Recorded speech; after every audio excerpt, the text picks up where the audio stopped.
అసలు మీకు ఇంకా నేను గమ్మత్తు చెప్పాలంటే, పెళ్లి కాక ముందు కానీ పెళ్ళైన తరువాత కానీ ఎవరైనా ఆడదానికి రోజు దక్షిణామూర్తిని సేవించే లక్షణం ఉంటే ఆవిడ కడుపున జగద్గురువులు పుట్టినా ఆశ్చర్యం లేదు.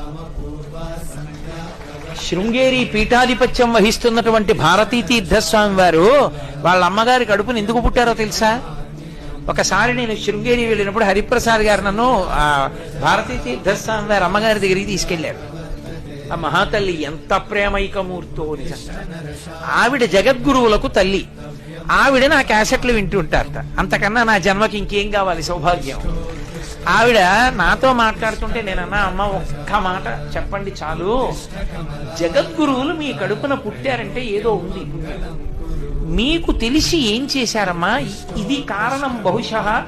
ఏమంటే శృంగేరికి పీఠాధిపత్యంలో కూర్చోవడం అంటే మాటలండి, అది సార్వభౌమ పీఠం. అపరశంకరాచార్యులు వారు నడిచే శారద మాటల. ఎలా, ఏ కారణానికి మీ కడుపున ఆయన పుట్టారని మీరు అనుకుంటున్నారమ్మా అన్నాను. అబ్బా నాన్న నాకేం తెలుసు నాన్న, నేనేం చేశాను నాన్న, అది ఇది అన్నాను. కాదమ్మా, మీకు తెలియకుండా ఉండదు, ఏదో ఉంది. ఏ పుణ్యానికి మీకు అటువంటి కొడుకు పుట్టాడో దయచేసి నాకు చెప్పండి తల్లి అని అడిగాను.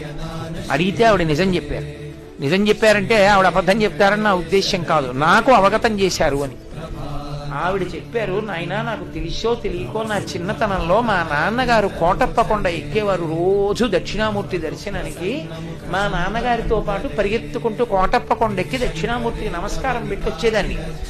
రోజు కోటప్ప కొండెక్కి దక్షిణామూర్తికి నమస్కారం పెట్టిన పుణ్యానికి నా కడుపున భారతీ తీర్థస్వామి వారు పుట్టారు నాయనా అని చెప్పారు.